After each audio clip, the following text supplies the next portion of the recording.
ہمارے دکھوں کا واحد علاج اسلام۔ دیکھیے انسانی زندگی میں دکھ اور سکھ ان کا چولی دامن کا ساتھ ہے، دکھ بھی ہے سکھ بھی ہے، سردی کے ساتھ گرمی بھی ہے، نرمی کے ساتھ سختی بھی ہے۔ ان مع العسر یسرا، ان بعد العسر یسرا، یسر کے ساتھ عسر ہے، عسر کے ساتھ یسر ہے۔ لیکن انسان نفسیاتی طور پر متاثر جو ہوتا ہے زیادہ، وہ تکلیف سے ہوتا ہے، دکھ سے ہوتا ہے۔ خوشی آتی ہے تو وہ ایسے گزر جاتی ہے، اس کا وقت کا بھی پتہ نہیں چلتا، گزرتے ہوئے بڑی تیزی کے ساتھ وقت گزر جاتا ہے۔ لیکن غم کا معاملہ ہو جائے تو ایک ایک لحظہ جو ہے وہ بڑا کٹھن ہو جاتا ہے، بڑی مشکل سے گزرتا ہے۔ تو انسان کے احساسات پر زیادہ جو اثر آتا ہے وہ دکھ کا آتا ہے۔ بعض فلسفے دنیا میں ایسے ہیں کہ جنہوں نے اس دکھ، خاص طور پر جو حساس انسان اس کو محسوس کرتا ہے، اس کے اعتبار سے یہ کہا ہے کہ دنیاوی زندگی نرا دکھ ہی دکھ ہے۔ آپ کو معلوم ہے کہ تعداد انسانوں کی بہت بڑی تعداد ہے جو بدھ مت کی پیروکار ہے، اور بدھ مت کا کلمہ طیبہ یہ ہے، یعنی یہ ان کا اصل الاصول ہے، جیسے ہمارے دین کا اصل الاصول ہے لا الہ الا اللہ محمد رسول اللہ، کلمہ طیبہ۔ ان کا جو کلمہ طیبہ ہے وہ یہ سروم دکھم، سب دکھ ہی دکھ ہے، سب مصیبت ہی مصیبت ہے۔ انسانی زندگی جو ہے وہ تو صرف دکھوں سے اور تکلیفوں سے عبارت ہے۔ اسی کو غالب نے بھی کہا ہے، آپ نے یہ شعر بھی غالب کا میں نے بہت سے دروس میں سنا ہوگا کہ قید حیات و بند غم اصل میں دونوں ایک ہیں۔ یہ قید حیات ہے، ابھی آپ حدیث سن رہے تھے الدنیا سجن المومن، مومن کے لیے یہ دنیا کی زندگی جو ہے جیل خانہ ہے، یہ قید ہے، قید حیات۔ جیسے جیل میں آدمی اپنی مرضی سے نہیں جاتا، بھیجا جاتا ہے، اپنی مرضی سے نہیں نکلتا بلکہ نکالا جاتا ہے۔ اسی طرح لائی حیات آئے قضا لے چلی چلے، اپنی خوشی سے آئے نہ اپنی خوشی چلے۔ تو دنیا کی زندگی جو ہے وہ واقعتاً ایک اعتبار سے قید خانہ ہے۔ قید حیات و بند غم اصل میں دونوں ایک ہیں۔ جب تک یہ زندگی رہے گی غم بھی لگا رہے گا، تکلیفیں لگی رہیں گی، مصائب آتے رہیں گے، انسان کو دکھوں کا سامنا رہے گا، واسطہ رہے گا۔ موت سے پہلے آدمی غم سے نجات پائے کیوں؟ ظاہر بات ہے جب تک زندگی ہے تو غم ہے، تو موت سے پہلے نجات نہیں مل سکتی۔ اگرچہ اس کے بعد کا اگلا مرحلہ جو ہے، جو حقیقت کو جاننے والے ہیں وہ تو جانتے ہیں کہ اس کے بعد تو غم کا اور بڑا کڑا مرحلہ آنے والا ہے۔ اب تو گھبرا کے یہ کہتے ہیں کہ مر جائیں گے، مر کے بھی چین نہ پایا تو کدھر جائیں گے؟ اگر اللہ ہمیں معاف فرمائے، اپنی رحمت اور مغفرت سے ہمیں ڈھانپ لے، جیسے کہ حضور نے فرمایا الا یتغمدنی ربی برحمتہ، حضور نے فرمایا کہ کوئی انسان بھی محض اپنے اعمال کی بنیاد پر جنت میں نہیں داخل ہو سکے گا جب تک کہ رحمت خداوندی دستگیری نہ کرے۔ کسی صحابی نے بڑی ہمت کی، بڑے جرأت کا معاملہ کیا، پوچھ لیا کیا حضور آپ بھی؟ ظاہر بات ہے آپ بھی انسان ہیں، آپ بھی بشر ہیں، قرآن مجید میں کہلوایا گیا ہے وَإِنَّمَا أَنَا بَشَرٌ مِثْلُكُمْ۔ تو اگر آپ کہتے ہیں کوئی انسان جنت میں داخل نہیں ہو سکے گا محض اپنے اعمال کی بنیاد پر جب تک کہ رحمت خداوندی دستگیری نہ کرے، تو کیا آپ بھی اس قاعدہ کلیہ میں شامل ہیں؟ آپ نے فرمایا ہاں میں بھی، الا یتغمدنی ربی برحمتہ، جب تک کہ میرا رب مجھے اپنی رحمت سے ڈھانپ نہیں لے گا میں بھی جنت میں داخل نہیں ہو سکوں گا۔ تو اس اعتبار سے اللہ تعالیٰ وہاں ہمیں بچا لے، لیکن جو وہاں نہیں بچایا گیا، اب ظاہر بات ہے کہ اس کے لیے جو مصیبت ہے وہ تو پھر دائمی ہے، ابدی ہے، دکھ ہی دکھ ہے۔ میں اس کی طرف زیادہ جانا نہیں چاہتا اس وقت، اصل میں میرا موضوع جو ہے وہ اس دنیا میں دکھوں کا علاج۔ اب اس اعتبار سے غور کیجئے، دکھ دو قسم کے ہیں۔ قرآن مجید پر جتنا میں نے غور کیا، دکھ ایک تو وہ ہے کہ جو ناگہانی طور پر آ جاتے ہیں، اس میں ہماری کسی غلطی کو دخل نہیں ہوتا۔ وہ کوئی آفت سماوی ہے، کوئی زلزلہ آ گیا ہے۔ ابھی آپ کو معلوم ہے بھوج جو قصبہ تھا گجرات اسٹیٹ کا، انڈیا کا پورا ختم ہو گیا، اس میں بہت سے مسلمان بھی تھے۔ جب کوئی آفت سماوی آتی ہے تو وہ ظاہر بات ہے کہ پھر سب کے سب لوگ اس کی لپیٹ میں آ جاتے ہیں۔ زلزلہ آ گیا، کوئی اور طوفان آ جائے، جیسا کہ کئی مرتبہ آپ نے اخبارات میں پڑھا ہوگا، اس سال امریکہ میں بہت طوفان آئے ہیں، مشرقی ساحل پر بار بار طوفان آئے، وہاں بھی لوگ مرتے ہیں، وہاں بھی چھتیں اڑ جاتی ہیں، وہاں بھی تباہی جو ہے آتی ہے۔ تو اس حوالے سے ایک تو ہے وہ ناگہانی آفات، آفت ارضی ہو یا آفت سماوی ہو، زلزلہ ہے یا آفت ارضی ہے، طوفان آ گیا ہے، کوئی سائیکلون آ گیا یا آفت سماوی ہے۔ یا کوئی آسمان سے بڑا سا پتھر آ جائے. آپ کبھی کبھی اخبارات میں پڑھتے ہوں گے کہ ایک بڑی چٹان پاس سے گزر گئی, بہت بڑی خلائی چٹان جو ہے زمین کے قریب سے ہو کر گزر گئی, زمین بچ گئی, ورنہ اگر وہ زمین سے ٹکرا جاتی تو نہ معلوم کتنا بڑا یہاں پر تباہی کا معاملہ ہوتا تھا. بڑے بڑے جو ہے شہاب گرتے رہے زمین کے اوپر, بڑی بڑی تباہیاں آتی رہی ماضی میں. تو ایک تو یہ ہے, اور ان میں بھی تقسیم کیجئے یہ ناگہانی تکلیف, ناگہانی مصیبت, یا کوئی آفت سماوی یا آفت ارضی, اس کی بھی پھر دو قسمیں ہو گئی. ایک وہ کہ جو افراد کو متاثر کرتی ہے انفرادی سطح پر. آدمی سڑک پر جا رہا تھا, پیچھے سے آ کر کسی گاڑی نے ٹکر ماری, گر گیا, ٹانگ ٹوٹ گئی. اب ظاہر بات ہے کہ اس میں اس کا کوئی قصور نہیں ہے, یہ اللہ تعالیٰ کی طرف سے بات آ گئی ہے. یا یہ کہ کوئی اگر اجتماعی سطح پر آیا, جیسا کہ زلزلہ ہے, یا جیسا کہ کوئی سائیکلون ہے, کوئی بڑا طوفان ہے, بہت بڑے فلڈز آ گئے ہیں. اس وقت بھی موزمبیق میں بہت بڑا فلڈ آیا ہوا ہے, ساؤتھ افریقہ میں, اور افریقہ میں پچھلے سال بھی بہت بڑا فلڈ آیا تھا, بڑی تباہی آئی تھی, آ رہا. تو یہ آفت سماوی یہ ظاہر بات ہے کہ اجتماعی سطح پر آتی ہے, بڑی بڑی مقدار میں, تعداد میں لوگ متاثر ہوتے ہیں, لاکھوں لوگ بے گھر ہو جاتے ہیں, ہزاروں آدمی مارے جاتے ہیں. تو پہلی شکل جو ہے دکھ کی, جیسا کہ میں نے عرض کیا, وہ ناگہانی دکھ, کوئی آفت ارضی, کوئی آفت سماوی, خواہ وہ انفرادی ہو خواہ اجتماعی. اس کے ضمن میں کیا علاج ہے؟ ظاہر بات ہے کہ اس کا علاج یہ تو نہیں ہو سکتا کہ آپ اس کو ختم کر سکیں. انگریزی کا ایک محاورہ ہے, what cannot be cured must be endured. جو چیز جو ہے جس کا علاج نہیں ہو سکتا وہ تو برداشت کرنی پڑے گی. بعض بیماریاں بھی ایسی ہیں, ڈائبٹیز ہو گئی ہے, شوگر کا مرض ہو گیا, ڈاکٹر آپ کو بتائے گا کہ بھائی اب یہ مرض جائے گا نہیں, اب آپ کو اس مرض کے ساتھ ہی اپنے آپ کو ایڈجسٹ کر کے اپنی غذا وغیرہ اس کے مطابق طے کر لیجیے, ورنہ یہ کہ یہ نہ سمجھیے کہ یہ مرض چلا جائے گا. تو what cannot be cured must be endured. لہذا ان آفت سماوی و ارضی, چاہے وہ انفرادی سطح پر متاثر کرتی ہوں انسانوں کو, اور چاہے اجتماعی سطح پر, اس کا تو علاج ایک ہی ہے. عربی میں بھی ایک محاورہ یہ ہے کہ کسی نے پوچھا تھا کہ بچھو کے کاٹے کا کیا علاج ہے؟ البکاء الی الصباح, رات کو اگر کاٹا ہے کسی بچھو نے تو روتے رہو صبح تک, یہ علاج ہے, اس کا اور کوئی علاج ہے ہی نہیں. تو جو چیز لا علاج ہے اسے برداشت کرنا. گویا کہ یہاں جو اصل شے ہوگی کہ دنیاوی آفات, ارضی و سماوی آفات, ناگہانی آفات, ناگہانی مصیبتیں, ان کے ضمن میں ہمیں ایسی شے کی ضرورت ہے جو ہمارے اندر برداشت پیدا کر دے, اس کو جھیلنا آسان بنا دے, ہم اس کی وجہ سے بجھ کر نہ رہ جائیں, ہماری ہمتیں جواب نہ دے جائیں, ہمارا ارادہ ختم نہ ہو جائے, ہمارا حوصلہ پست نہ ہو جائے, بلکہ برداشت ہو, جھیلنا ہو, تحمل ہو. ابھی بٹر صاحب کہہ رہے تھے اللہ تعالیٰ ذرا سا متحمل ہے. میں نے کہا یہ بہت غلط بات کہہ رہے, اللہ بہت متحمل ہے. وہ ذرا سا تو یوں سمجھیے کہ ان کے کہنے کے انداز میں یہ بات آ گئی, ذرا سا رحیم بھی ہے. نہیں, وہ بہت رحیم ہے, بہت متحمل ہے, بہت حلیم ہے. لیکن یہ کہ ہمیں یہ جو آفات سماویہ اور ارضیاں ہیں جو ہمارے اوپر آ جاتی ہیں اللہ کی طرف سے, ان کے ضمن میں ذہنی ایک ایٹیچیوڈ پیدا ہو جائے, سوچ کا ایک خاص رخ بن جائے, انسان کے احساسات ایک خاص طرز پر ڈھل جائیں, تو پھر ان کو برداشت کرنا آسان ہو جاتا ہے. اور وہ کیا ہے؟ وہ ہمارے ایمان کا لازمی تقاضا ہے. ایمان ہمیں یہ بتاتا ہے کہ کوئی مصیبت زمین میں آتی ہے نہ تمہاری جانوں پر آتی ہے بغیر اذن رب. جو کچھ آ رہا ہے اللہ تعالیٰ کے فیصلے سے آیا ہے. یہ کوئی اندھا بہرا مادہ نہیں ہے, یہ کوئی اندھا بھینسا نہیں ہے کہ اس نے آ کے آپ کو ٹکر مار دی ہے. نہیں, یہ تو سمیع اور بصیر, علیم و خبیر اللہ, اور حکیم اور قدیر اللہ کا فیصلہ ہے. لہذا یہ من جانب اللہ ہے, اس کو تم سمجھو کہ اللہ تعالیٰ کی طرف سے ہے.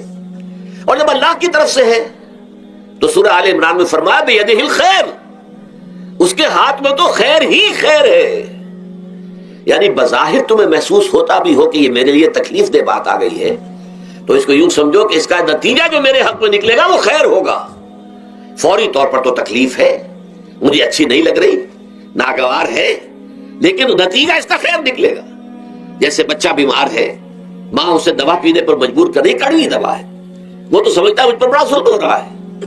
یا آپ لے گئے اسے ڈاکٹر کے یہاں ٹیکا لگوایا ہے, وہ تو چیخ رہا ہے, رو رہا ہے, لیکن آپ کو معلوم ہے, کاش اسے بھی معلوم ہو جائے کہ یہ میرے خیر کے لیے, میرے بھلے کے لیے, اگر اسے یہ معلوم اور محسوس ہو جائے تو اس کی تکلیف اس کے اندر بہت کمی آ جائے گی، وہ سہار لے گا اس کو، وہ برداشت کرے۔ اس حوالے سے اس کا جو ہمارے دین میں اس کا نام ہے، اس ذہنی کیفیت کا، ان احساسات کا، اسے ہم کہتے ہیں تسلیم و رضا۔ جو کچھ آ رہا ہے اللہ کی طرف سے آ رہا ہے، لہذا سر تسلیم خم ہے، اے اللہ ہم قبول کرتے ہیں، رضا، ہر حال میں تیری رضا پر راضی ہے، جو تیرا فیصلہ ہے ہمیں بصر و چشم قبول ہے، تسلیم و رضا۔ ہم بھی تسلیم کی خو ڈالیں گے، بے نیازی تیری عادت ہی صحیح، اللہ تو بے نیاز ہے، لیکن اے اللہ تو ہمارے لیے جو بھی تکلیف کا تو نے فیصلہ کیا، ہم تسلیم کی خو ڈالیں گے، عادت پیدا کر لیں گے اپنے اندر کہ ہر ساقی ماریخ عین الطاف است، کہ میرا ساقی میرے پیالے میں جو کچھ ڈال دے اس کا لطف و کرم ہے۔ یہ مقام رضا ہے، یہ ایمان کا ایک ایسا تقاضا ہے کہ جس کو ہم کہیں گے ایمان کی حلاوت، ایمان کی مٹھاس۔ اگر آپ کا منہ کڑوا ہو جائے تو آپ چینی کھاتے ہیں تاکہ منہ کا ذائقہ ٹھیک ہو جائے۔ اگر تکالیف کی وجہ سے، دکھ کی وجہ سے آپ کے احساسات کے اندر کوئی خرابی پیدا ہو رہی ہے، یہ جو مقام رضا ہے، یہ اس کے لیے قند ہے، یہ اس کے لیے چینی ہے، یہ اس کے لیے شہد ہے، یہ اس کی تلخی کو ظاہر کر دینے والی شیء ہے کہ اللہ تیری رضا پر راضی، راضی برضائے رب۔ اب اس کے ضمن میں سمجھئے، یہ تو اصولی بات میں نے آپ کو بتا دی، اس کی تین کیفیات ہو سکتی ہے، کیوں اللہ کی طرف سے یہ چیزیں آتی ہیں۔ سب سے پہلی شے ہے، اب وہ جو آیات میں نے سنائی تھی وہ سن لیجئے پہلے ترجمہ۔ سورہ تغابن میں فرمایا ما صاب من مصیبت الا باذن اللہ، دیکھو کوئی مصیبت تم پر نہیں آ سکتی، نہیں آتی مگر اللہ کے اذن سے۔ ومن یؤمن باللہ، اور جو شخص اللہ پر ایمان رکھتا ہو، یہد قلبہ، اللہ اس کے دل کو ہدایت دے دیتا ہے، اس کے دل کو سکون عطا کر دیتا ہے، وہ راضی برضائے رب ہو جاتا ہے، اس میں شکوہ نہیں رہتا، اس میں شکایت نہیں ہوتی، اس میں تلخی نہیں ہوتی، کیوں ہو گیا، کیسے ہو گیا، کیوں ہو گیا، نہیں ہونا چاہیے، نہیں۔ یہ سارا جو پیچ آدمی کھاتا رہتا ہے نا، اندر ہی اندر وہ جو پیچ کھا رہا ہے، یہ سب پیچ سے نجات نہیں گئی۔ برو کشید سے پیچا کہ ہستبود مرا، چے اقدہا کے مقام رضا کشود مرا۔ یہ پیچ کھانا جو ہے، پیچا کے ہستبود، اس سے اللہ تعالیٰ نے مجھے نجات دے دی ہے مقام رضا کے ذریعے سے۔ کتنے بڑے بڑے عقدے میرے حل ہو گئے اس مقام رضا سے، چے اقدہا کہ مقام رضا کشود میرا، میرے تو بہت سے عقدے اس سے حل ہو گئے۔ اس حوالے سے ایک موٹی بات تو یہ ہو گئی، لیکن اب اس کو تین حصوں میں تقسیم کیجئے۔ پہلی بات یہ کہ یہ اللہ کی طرف سے آزمائش کے طور پر آتے ہیں۔ آزمائش، میرا بندہ اس پر صبر کرتا ہے یا نہیں، یا میرے خلاف بکواس کرنے پر آمادہ ہو جاتا ہے۔ اللہ تو ایسا ہے، اللہ نے تو ہم پر کبھی کرم کیا ہی نہیں ہے، اللہ تو ظالم ہے، معاذ اللہ معاذ اللہ معاذ اللہ۔ کہیں ایسا تو نہیں، میرا بندہ جو ہے تکلیف کو جھیلتا ہے میری وجہ سے، یہ سمجھ کے کہ اللہ کی طرف سے آئی۔ یہ صبر جو ہے یہ بہت بڑی کامیابی ہے اگر انسان کو حاصل ہو جائے، اور اس صبر کے نتیجے میں دو اور باتیں پیدا ہوتی ہیں۔ یہ مضامین علیحدہ علیحدہ دروس کے اندر آتے رہے ہیں، لیکن آج ایک نئے عنوان کے تحت جمع ہو کر آ رہے ہیں۔ پہلی بات یہ ہوتی ہے کہ یہ امتحان کا نتیجہ کیا نکلتا ہے کہ آپ نے ایک امتحان پاس کیا تو آپ کے اگلے درجے میں ترقی ہو جاتی ہے۔ 5ویں کا امتحان پاس کر لیا نا تو 6ٹھی میں جائیں گے، اب 6ٹھی کا امتحان پاس کریں گے تو 7ویں میں جائیں گے، 7ویں کا پاس کریں گے تو 8ویں میں۔ درجہ بدرجہ انسان کی دینی، ایمانی اور روحانی ترقی کا ذریعہ یہ آزمائش بنتی ہے۔ جتنا اس میں صبر ہوگا، جتنا اس میں تسلیم و رضا جو ہے آپ حاصل کرتے جائیں گے تو آپ کے درجے بلند ہوتے چلے جائیں گے، آپ کا امتحان کڑے سے کڑا آئے گا، بڑے سے بڑا آئے گا، مشکل سے مشکل تر آئے گا۔ ایک وقت میں MA کا امتحان بھی آپ کو دینا ہوگا، ایک وقت میں ہو سکتا ہے PhD کے لیے تھیسس آپ لکھیں، پھر اس کے اوپر جو ہے ٹیم بیٹھی ہوئی اور آپ سے وہ بحث کرے، جرا کرے آپ سے، وہ بھی کرنا ہوگا۔ لیکن یہ کہ اگر پرائمری ہی میں فیل ہو گئے تو اس کا سوال ہی پیدا نہیں ہوتا کہ کبھی آپ MA کا یا PhD کا تھیسس بھی لکھیں۔ اور اسی کو دوسرے انداز میں کہا گیا ہے قرآن مجید میں، بولے یبلی المؤمنین منہ بلاء حسنا۔ اصل میں ابلا کہتے ہیں، بلا یبلو جو ہے عربی زبان میں آتا ہے آزمانا۔ خلق الموت والحیات لیبلوکم ایکم احسن عملا، یہی معنی ابتلا کے میں، ابتلا یبتلی آزمانا۔ ابلا یبلی جو آتا ہے باب افعال سے، اس میں آتا ہے کسی کو کسی تکلیف میں ڈال کر اس کو نکھارنا، کہ اس کا جوہر نکھر جائے، اس کے اندر جو خیر ہے وہ اور چمک جائے، لوگوں کو بھی معلوم ہو جائے کہ یہ شخص اس مقام کا اہل ہے، اس کے اندر یہ صلاحیت ہے، اس میں یہ قوت موجود ہے، تو یہ گویا کہ اہل ایمان کی صلاحیتوں کو نکھارنے کے لیے اور ان کے درجات کی ترقی کے لیے بھی اللہ تعالیٰ دنیا کے اندر یہ مصیبتیں اور امتحانات جو ہیں آزمائش کے حوالے سے افراد پر بھی اجتماعی طور پر بھی لاتا ہے۔ اور ایک اس کا اور بھی ہے، اہل ایمان پر اس طرح کے ابتلاء و آزمائش کی ایک نوعیت اور بھی ہے، اور وہ یہ ہے کہ جو بھی آپ سے غیر ارادی طور پر یا یہ کہ آپ نے کوئی گناہ ارادی طور پر بھی کر لیا، اللہ تعالیٰ اس کی سزا اسی دنیا میں دے کر آخرت کی سزا سے محفوظ کر دیتا ہے۔ گویا کہ اس سے بڑا خیر کیا ہوگا؟ یہاں کی سزا کیا ہے؟ جھیل لی آپ نے، بخار آ گیا، ٹانگ ٹوٹ گئی، چلیے 3 مہینے آپ بستر پر پڑے رہے نا، اور کیا ہوا؟ کچھ نہیں۔ لیکن یہ کہ آخرت کی سزا ملتی بہت عظیم ہوتی، لہذا کفارہ بناتا ہے اللہ تعالیٰ ان گناہوں، جو بھی گناہ ہو گئے ہیں، غلطیاں ہو گئی ہیں، ان کا کفارہ اللہ تعالیٰ بندہ مومن کے لیے، حضور کی ایک حدیث ہے، اس کا متن مجھے اس وقت یاد نہیں ہے، کہ مومن کا معاملہ عجیب ہے، اسے کوئی تکلیف پہنچتی ہے صبر کرتا ہے، وہ اس کے گناہوں کا کفارہ بن جاتا ہے، اور اگر کوئی خوبی ملتی ہے اس پر اللہ تعالیٰ کا شکر ادا کرتا ہے، اس کے درجات بلند ہو جاتے ہیں۔ تو یہ معاملہ جو ہے اللہ تعالیٰ کی طرف سے بندہ مومن کے حق میں خیر، کہ در حقیقت اس کے ان گناہوں کی پاداش کہ جو اس نے یہاں کر لیے ہیں یہی دنیا میں دے کر دھو دیا جائے، پاک کر دیا جائے۔ جیسے آپ کو معلوم ہے دھوبی جو ہے کپڑے کو بھٹی میں چڑھاتا ہے، گرم پانی میں ڈالتا ہے کہ ڈالتا ہے تاکہ اس کا میل نکلے، اس کے آگے پٹکتا بھی ہے ذرا اس کو تاکہ وہ میل اچھی طرح چھٹ جائے اس سے۔ اسی طرح اگر دنیا میں ہمارے میل چھٹ جائیں، دنیا میں اگر ہمارے گناہ دھل جائیں تو یہ بڑے نفع کا سودا ہے، بڑے نفع کا سودا ہے، بڑے نفع کا سودا ہے۔ اس اعتبار سے آپ غور کیجئے کہ اگر یہ حقائق ہمارے سامنے رہے تو کیا کوئی تکلیف دنیا کی ہمیں بھاری محسوس ہوگی؟ ہمیں تو بتایا یہ گیا ہے کہ عسیٰ ان تکرہوا شیئا وہو خیر لکم وعسیٰ ان تحبوا شیئا وہو شر لکم واللہ یعلم وانتم لا تعلمون۔ ہو سکتا ہے کہ تم کسی چیز کو ناپسند کرو، دراصل کہ اسی میں تمہارے لیے خیر ہے، تمہیں نہیں پتا، اور ہو سکتا ہے تم کسی چیز کو پسند کرو، دراصل کہ اس میں تمہارا شر ہے لیکن تمہیں نہیں معلوم۔ اللہ یعلم وانتم لا تعلمون، اللہ جانتا ہے تم نہیں جانتے۔ اس حوالے سے سپردم بدو مایا خیشرا تدانی حساب کم و بیشرا، اے اللہ، اس کو کہتے ہیں تفویض۔ یہ سورہ تغابن کے درس میں یہ تمام مضامین تفصیل سے آتے ہیں کہ ایمان کے جو باطنی ثمرات ہیں اس میں سب سے پہلے مقام رضا ہے، پھر تفویض ہے، توکل ہے۔ آپ محنت کر رہے ہیں، محنت کر رہے ہیں، محنت کر رہے ہیں، نتیجہ نہیں نکلا۔ ایک نتیجہ یہ نکلے، ایک بچے نے بہت محنت کی، دن رات کام کیا، فیل ہو گیا امتحان میں، اب صدمے سے کمر ٹوٹ سکتی ہے اس کی، لیکن نہیں، ہو سکتا ہے کہ اللہ تعالیٰ نے اسی میں میرے لیے خیر رکھی ہے، اس لیے کہ ہماری محنت سے کچھ نہیں ہوگا، ہمارے مادی وسائل سے کچھ نہیں ہوگا، ہوگا اللہ کے اذن سے، اللہ کی مرضی سے، اللہ کی مشیت سے۔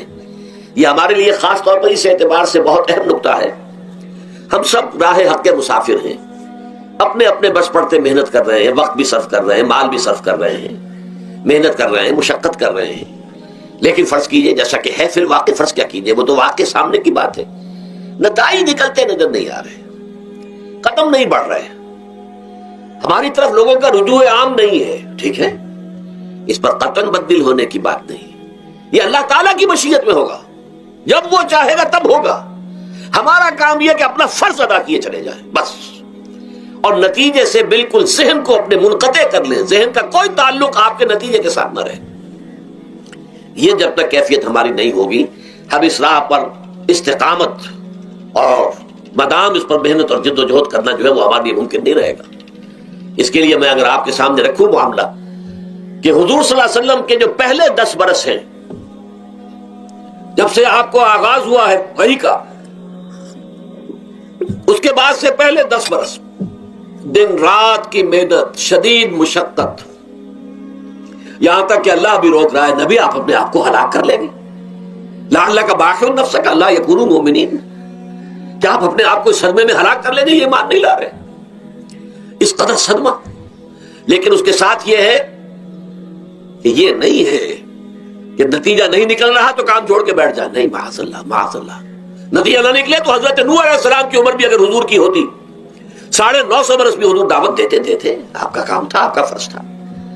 حضرت نوح علیہ السلام بھی تو آخر اللہ کے ایک بندے تھے، اللہ کے رسول تھے، 950 برس تک دعوت دی ہے۔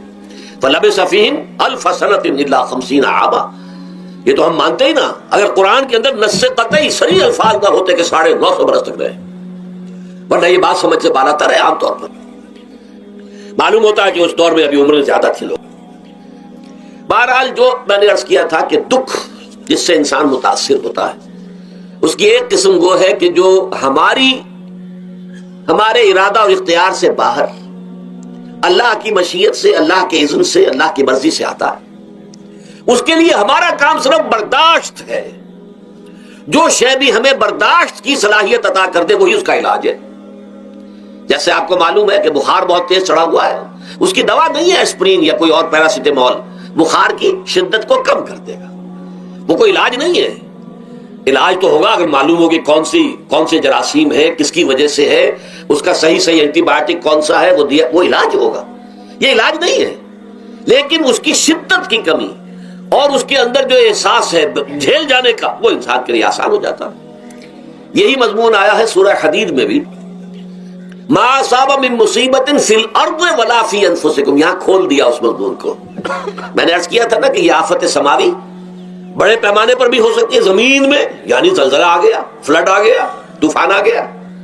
ولا فی انفسکم, خاص تمہاری جان میں. تمہیں بخار ہو گیا, تمہیں ٹی وی لگ گئی, تمہیں کوئی اور بیماری آ گئی, تمہیں کینسر ہو گیا, معاذ اللہ ہوتا ہے, آخر ہوتا ہے. دنیا میں انسانی زندگی کے ساتھ یہ ساری چیزیں لگی ہوئی ہیں. لیکن یہ چیزیں ما اصاب من مصیبت فی الارض ولا فی انفسکم, نہیں پڑتی تم پر کوئی پڑنے والی کوئی مصیبت, کوئی تکلیف, نہ پوری زمین میں بڑے پیمانے پر, نہ تمہاری جانوں میں انفرادی سطح پر, الا فی کتاب من قبل ان نبراها, مگر یہ کہ وہ تو ایک کتاب میں, کتاب اللہ کے علم کی کتاب, ام الکتاب, اس میں پہلے سے درج موجود ہے. یہ الٹ اپ نہیں ہو گیا, یہ اچانک نہیں ہو گیا. آپ اچانک سمجھتے ہیں کہ صاحب میں تو جا رہا تھا, اچانک ٹرک نے آ کے مجھے دھکا مار دیا. اچانک کوئی شے یہاں نہیں ہوتی. اس کائنات میں پتہ تک نہیں ہلتا جب تک کہ اس نے رب نہ ہو. اچانک کا کیا سوال؟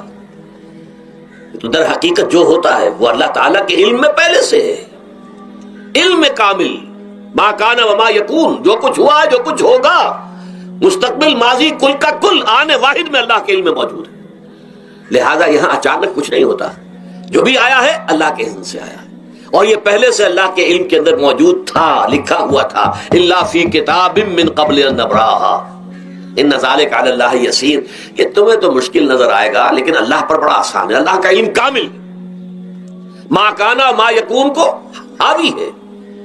لیکن لا تاسوا علی ما فاتکم, تاکہ تم افسوس نہ کیا کرو ان چیزوں پر جو تم سے چھوٹ جائیں, جاتی رہیں, چھن جائیں. کوئی موقع تھا ہاتھ سے نکل گیا, کوئی دولت تھی اس پر ڈاکہ پڑ گیا, کوئی اور مصیبت ہے وہ آ گئی, کوئی عزیز فوت ہو گیا, اکلوتا بیٹا تھا فوت ہو گیا, وغیرہ وغیرہ. ما فاتکم, فات سے ہی فوتیدگی ہے نا. جو شے بھی نکل جائے, چلی جائے, ہاتھ سے جاتی رہے, چاہے وہ کوئی آپ کا عزیز تھا جو فوت ہو گیا تو آپ کے ہاتھ سے نکل گیا, یا کوئی مال تھا جو آپ کے قبضے سے نکل گیا, ڈاکہ پڑ گیا, چوری ہو گئی, نقصان ہو گیا کاروبار میں بہت بڑا, اس پر افسوس نہ کیا کرو. اگر افسوس کرو گے تو اس کا مطلب کیا ہوگا کہ تمہیں اللہ پر اعتماد نہیں ہے, یا تم سمجھتے ہو کہ اللہ کے سوا بھی کوئی ہے جو یہ کام کر سکتا. کائنات میں تو ایک ہی کی مرضی چلتی ہے, وہ ہے اللہ.